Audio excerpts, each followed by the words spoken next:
Bien, la Asamblea Nacional Ecuatoriana como órgano de representación de la función legislativa, desde el año 1967 me parece, ha sido tradicionalmente una asamblea monocameral o unicameral, rompiendo el esquema que hasta esas fechas había sido bicameral. Obviamente que no existe, digamos, razones únicas como para defender la tesis de una asamblea unicameral o bicameral. Son varios motivos y a veces se toma en cuenta, por ejemplo, la forma de Estado. Si es que la forma de Estado es federal o unitario, podría favorecer el que se adopte, por ejemplo, un sistema bicameral y no un unicameral, existiendo casos, por supuesto, de que estados federales sean unicamerales y no bicamerales, y lo contrario. El caso ecuatoriano, repito, es una asamblea monocameral o unicameral.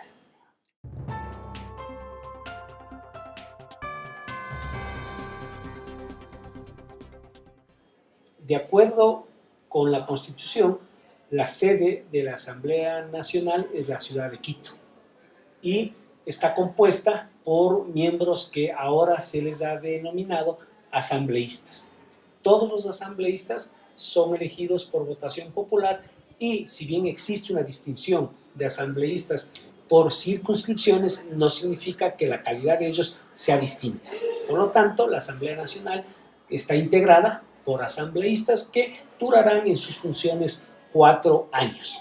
Estos asambleístas son elegidos por diferentes circunscripciones, acorde también a la división territorial ecuatoriana y al mandato constitucional, siendo así que las circunscripciones pueden ser nacional, regional, provincial, distrital y una circunscripción por el exterior.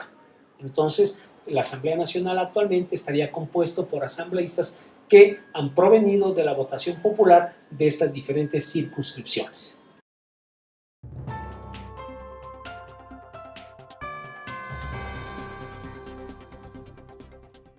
Bien, la primera parte eran los requisitos para ser para ser asambleísta. Se requiere ser ciudadano ecuatoriano, ya no está pues establecido que sea ecuatoriano por nacimiento, podría ser también un ecuatoriano por naturalización.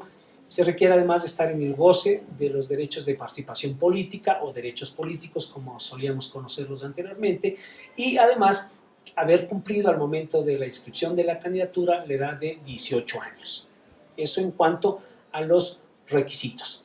Una vez que ha cumplido los requisitos el candidato asambleísta, ¿no es cierto?, la Constitución prevé la posibilidad de que ese asambleísta, pese a que haya cumplido los requisitos, tenga algunas inhabilidades. Es decir, yo ya tengo los requisitos para poder participar como candidato asambleísta. Y el artículo 113 de la Constitución establece cuáles serían los casos en que ese candidato no podría, ¿no es cierto?, participar ya en una elección popular, que son, pues, al tenor del 113, 8 casos. Tal vez valga la pena, de una manera breve, simplemente referirnos a un primer caso: quienes al inscribir su candidatura tengan contrato con el Estado. Ese sería un primer caso de inhabilidad. Cumplir los requisitos, pero tengo una inhabilidad para desempeñar, ¿no es cierto?, no podría desempeñar el cargo. Segundo caso, quienes hayan recibido sentencia condenatoria ejecutoriada por delitos sancionados con reclusión o por cohecho, enriquecimiento ilícito o peculado, de acuerdo con el numeral 2. El numeral 3 también establece como una inhabilidad a quienes sean deudores de pensiones alimenticias. El numeral 4 establece una lista, pues, ¿no es cierto?, de ciertos funcionarios del Estado como jueces de la función judicial, del Tribunal Contencioso Electoral, miembros de la Corte Constitucional y del Consejo Nacional Electoral, salvo que hayan renunciado a esas funciones, ¿no es cierto?, por lo menos con 6 meses de anticipación, y con lo cual desbloquearían esta inhabilidad. También los miembros del servicio exterior que cumplan funciones fuera del país no podrán ser candidatos ni candidatos en representación de los ecuatorianos en el exterior, salvo que hayan renunciado a sus funciones, también con la misma anticipación de 6 meses prevista en el numeral anterior. El numeral 6 de la Constitución habla de los servidores públicos de libre nombramiento y reelección, los de periodo fijo, salvo que hayan renunciado con anterioridad a la fecha de la inscripción de su candidatura. Los demás servidores públicos y los docentes podrán candidatizarse y gozarán de licencia sin sueldo desde la fecha de suscripción de sus candidaturas hasta el día siguiente de las elecciones. Y de ser elegidos, por supuesto, su licencia se prolongará mientras ejerzan las funciones para las cuales han sido elegidos. El séptimo numeral establece quienes hayan ejercido autoridad ejecutiva en gobiernos de facto.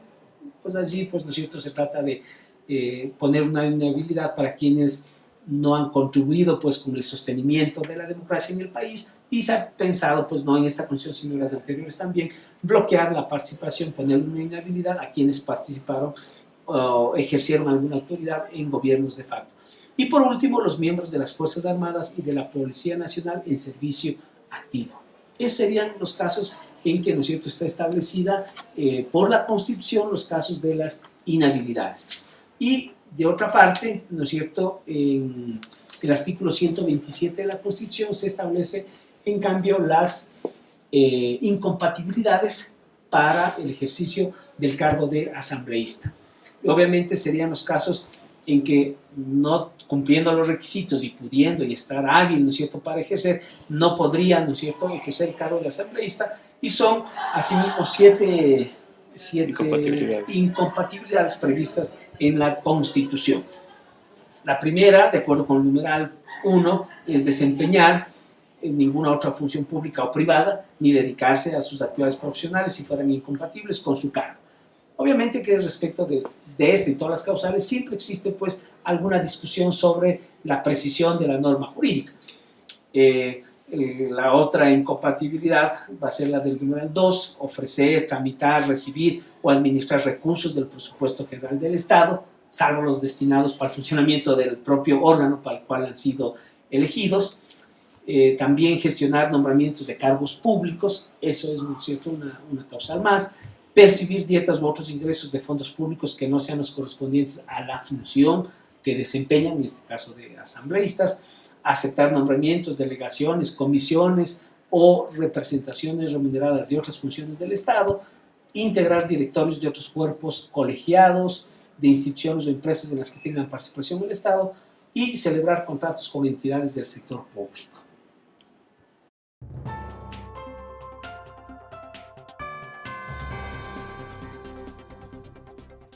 Sí, la inmunidad es una institución de vieja data que está, digamos, prevista y tendría relación estrecha con un principio que le conocemos como el principio de responsabilidad. Es decir, la teoría es que toda autoridad y todo servidor público sea responsable de los actos que realiza. Y la inmunidad sería, pues, ¿no es cierto?, una especie de figura que intenta, digamos, detener o que, digamos, obstruir de determinada manera este principio de responsabilidad, dada en un caso por las funciones que representa, ¿no es cierto?, por las que va a realizar, o también por las opiniones, por los votos que realiza. Entonces, en la teoría suele distinguirse entre la inmunidad de fondo y la de forma. Entonces, la inmunidad de fondo estaría más bien referida hacia la actividad misma del asambleísta o del legislador. Y en este sentido, pues, ¿no es cierto?, consistiría en que no son ni civil ni penalmente responsables por los actos, las opiniones y los votos que manifiesten, que expresen en el ejercicio de sus funciones. Entonces, allí lo que se busca proteger es la función del legislador o del asambleísta. En tanto que la denominada inmunidad de forma tendría más bien que ver con el bloqueo, llamémosle así, si se quiere, de la posibilidad de enjuiciar penalmente a los asambleístas, y también el que sean detenidos o privados de su libertad. Entonces, en este caso, pues, se necesitará autorización del órgano legislativo para que sean o enjuiciados o detenidos.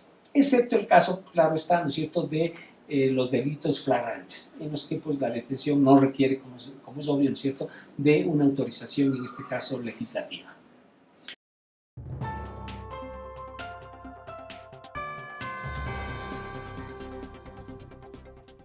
Sí, básicamente de acuerdo con la Constitución, la Asamblea Nacional tiene estas dos grandes facultades. La facultad fiscalizadora, obviamente, tiene muchísima relación con la vigencia de un Estado democrático, de un Estado de Derecho, y nuevamente, ¿no es cierto?, con el principio de responsabilidad. Los funcionarios públicos, los servidores públicos, todos tienen, ¿no es cierto?, la responsabilidad de ejercer sus cargos de acuerdo con la Constitución, de acuerdo con la ley, y por lo tanto deberían rendir cuentas de todo ello. Entonces, la tarea fiscalizadora de la Asamblea Nacional justamente se refiere a una forma de pedirle cuentas a los asambleístas respecto de las funciones que han venido desempeñando.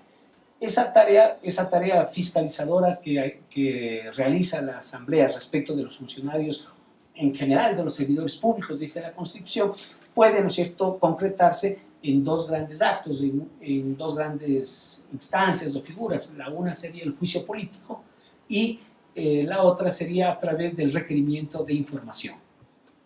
Obviamente que la más importante de estas, de las tareas fiscalizadoras, será el juicio político, que tendrá que desarrollarse con todos los requisitos y limitaciones también establecidas en las leyes y reglamentos respectivos dictados por la función legislativa.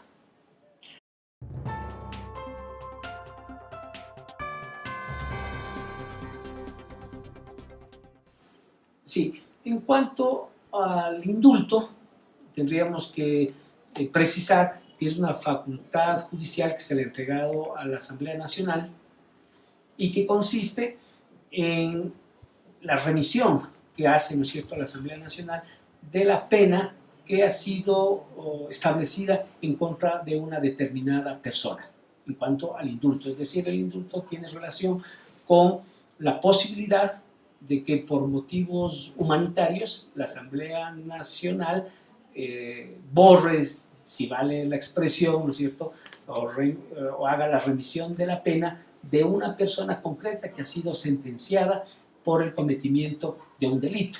Por supuesto que se insiste que el indulto debe estar motivado por razones de índole humanitaria. Por lo tanto, habrá que establecer, estudiar, verificar las condiciones del sentenciado para que obtenga el indulto por parte de la Asamblea Nacional. En tanto que la amnistía, ¿no es cierto?, es de carácter general, no está enfocado a un individuo concreto y más bien pretende dejar en el olvido la existencia de un hecho que se considera, ¿no es cierto?, que se considera ha violado la ley. Y está referido, en este caso, la amnistía, al cometimiento de delitos de carácter político. Siempre existe pues discusión respecto de qué se ha de entender por los delitos de carácter político, pero más o menos podría sostenerse que son todos aquellos que se refieren a la seguridad y a la estructura del Estado. Entonces, esos delitos considerados delitos políticos podrían ser motivo, materia del establecimiento de la resolución por parte de la Asamblea de una amnistía. En este caso, ¿no es cierto?, insistíamos que es de carácter general y es el olvido de los hechos y por lo tanto si los hechos no han existido no puede haber responsables y por eso tampoco puede haber una amnistía respecto de una persona determinada, sino pues el hecho no existe y por lo tanto si el hecho no existe, no existen tampoco responsables o personas que hayan participado. Y obviamente, como decíamos, si se quiere ver así, pues se podría sostener que es una especie, ¿no es cierto?, como de intromisión, ¿no es cierto?, de la función de la Asamblea Nacional, de la función legislativa, en tareas que son de los órganos jurisdiccionales, pero que por estos motivos tan especiales, ¿no es cierto?, motivos en un caso humanitarios y en el otro caso de carácter político, los que permiten que la Asamblea Nacional, como representante del pueblo, pudiera adoptar este tipo de resoluciones. En definitiva, perdonar la pena a un sujeto concreto o declarar en el olvido la no existencia de un hecho que se considera o se consideraba un delito político.